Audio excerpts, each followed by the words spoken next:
Salam sahabat yang dikasihi oleh Tuhan, senang sekali boleh berjumpa dalam program yang spesial ini. Hari ini secara khusus saya akan bicara tentang arti penyertaan Tuhan. Nah, sahabat yang dikasihi oleh Tuhan, banyak orang sering meragukan penyertaan Tuhan dalam hidup mereka. Seringkali orang meragukan penyertaan Tuhan dalam hidup mereka ketika mereka mengalami berbagai persoalan dalam hidup mereka. Waktu mereka mengalami pergumulan-pergumulan yang berat, tekanan-tekanan yang hebat, orang mulai bertanya-tanya, apakah Tuhan masih menyertai mereka?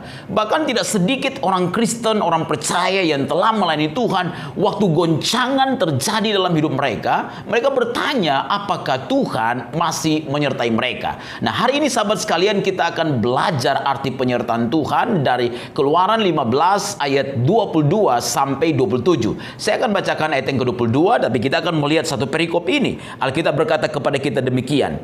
Musa menyuruh orang Israel berangkat dari Laut Tebrau. Lalu mereka pergi ke padang gurun Syur. 3 hari lamanya mereka berjalan di padang gurun itu dengan tidak mendapat air. Nah, sahabat yang dikasihi oleh Tuhan, ternyata kalau perikop ini kita baca dengan saksama, kita akan menemukan bangsa Israel, bangsa yang dipilih oleh Tuhan, itu meragukan penyertaan Tuhan dalam hidup mereka. Waktu mereka mengalami kesulitan, ketika mereka baru melewati Laut Tebrau dan Musa meminta mereka berjalan ke padang gurun Syur. Alkitab mencatatkan kepada kita mereka bertanya-tanya kepada Musa, meragukan tentang penyertaan Tuhan dengan mereka bersungut-sungut. Sahabat yang dikasihi oleh Tuhan, sebenarnya begini, jika kita mengerti arti penyertaan Tuhan yang benar, maka kita itu akan tetap kuat dalam menjalani hidup ini, dalam menghadapi berbagai persoalan, berbagai goncangan yang mungkin bisa ada dalam hidup kita. Apakah arti penyertaan Tuhan yang benar kalau begitu? Nah, ini akan saya share kepada sahabat sekalian. Nah, Keluaran pasal yang ke-15 ayat 22 sampai 27 menjelaskan kepada kita tentang arti penyertaan Tuhan yang sesungguhnya. Yang pertama, sahabat sekalian, penyertaan Tuhan itu bukan berarti kita bebas dari pergumulan hidup. Sahabat, jika kita boleh jujur, seringkali ketika kita menjadi Kristen, kita ikut Tuhan, kita melayani Tuhan, kita ingin agar masalah dalam hidup kita itu boleh selesai. Kita ingin supaya masalah dalam hidup kita itu boleh berkurang. Dan kalau boleh, itu kita nggak punya masalah sama sekali. Nah, ini sesuatu yang keliru. Karena sebenarnya orang Kristen, yaitu pengikut Kristus, jika dia mengikuti Tuhan dengan sungguh-sungguh, memang dia tidak bisa hidup normal di dunia ini. Artinya hidup normal itu dia tidak bisa berjalan dengan tanpa persoalan dalam hidup dia. Pasti ada pergumulan, pasti ada tantangan yang dihadapi dalam hidup dia.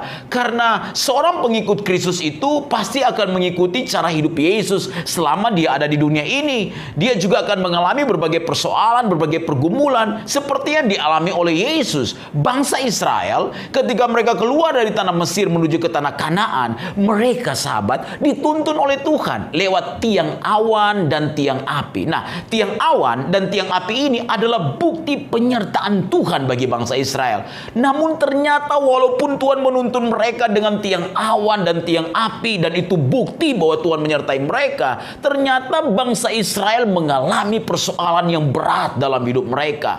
Waktu mereka keluar dari tanah Mesir, mereka dikejar-kejar tentara Firaun. Sementara ketika mereka berjalan, di depan mereka ada Laut Tebrau. Dan waktu Tuhan buat mujizat dan bangsa Israel bisa berjalan di tengah Laut Tebrau dengan dataran yang kering, akhirnya mereka harus pergi ke satu tempat. Mereka berjalan di padang gurun Syur. Alkitab mencatatkan 3 hari lamanya mereka berjalan di padang gurun itu, namun mereka tidak mendapat air.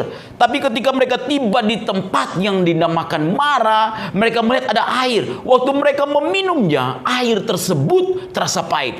Sahabat bisa bayangkan mereka berjalan 3 hari tidak mendapat air. Waktu mereka dapat air, kemudian mereka minum terasa pahit. Itu yang membuat mereka bersungut-sungut. Itu yang akhirnya mereka berkata kepada Musa, Musa, kenapa bisa demikian? Sahabat, disertai Tuhan itu bukan berarti kita bebas dari pergumulan hidup. Jangan salah paham tentang arti penyertaan Tuhan. Jangan pernah berpikir jika Tuhan menyertai kita, maka kita kita bebas dari persoalan kehidupan ini. Jika Tuhan menyertai kita, maka kita dapat menikmati kehidupan ini secara normal. Dalam arti semuanya bebas dari masalah. Sahabat, tidaklah demikian arti penyertaan Tuhan. Karena kalau kita belajar para tokoh Alkitab, selama mereka melayani Tuhan dan Tuhan memang menyertai mereka, hidup mereka nggak normal. Artinya berbagai badai kehidupan mereka, berbagai badai kehidupan menerpa hidup mereka. Mulai dari Musa,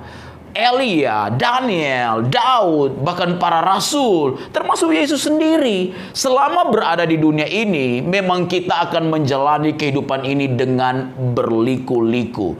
Karena itu, sahabat yang dikasihi oleh Tuhan, kalau kita belajar apa yang dikatakan oleh Alkitab, maka kita akan menemukan bahwa disertai Tuhan bukan berarti bebas dari pergumulan hidup. Yesus selama dia berada di dunia ini, dia menjalani hidup yang tidak normal. Artinya dia menghadapi berbagai persoalan yang ada dalam hidupnya, yang sampai dia mati di kayu salib, mengalami berbagai pergumulan yang ada. Yesus menjalaninya agar dia dapat menyenangkan hati Bapanya. Sahabat yang dikasihi oleh Tuhan, sekali lagi saya mau beritahu kepada kita, disertai Tuhan bukan berarti kita bebas dari pergumulan hidup. Kita memang mungkin akan menghadapi persoalan, akan ada goncangan yang terjadi di hadapan kita, di sekitar kita. Tapi Alkitab berkata kepada kita, pencobaan-pencobaan yang kita alami tidak akan melebihi kekuatan kita. Pada waktu kita dicobai, Tuhan akan memberikan kita kekuatan dan jalan keluar sehingga kita bisa menghadapi semuanya. Karena itu, tetaplah bersyukur di tengah situasi apapun. Janganlah bersungut-sungut apapun kehidupan kita, apapun keberadaan kita, apapun yang kita jalani dalam hidup ini. Bersyukurlah, senangkanlah hati Bapa dengan mengikuti teladan Yesus. Tuhan tetap menyertai kita walaupun ada berbagai pergumulan hidup yang kita hadapi dalam hidup ini.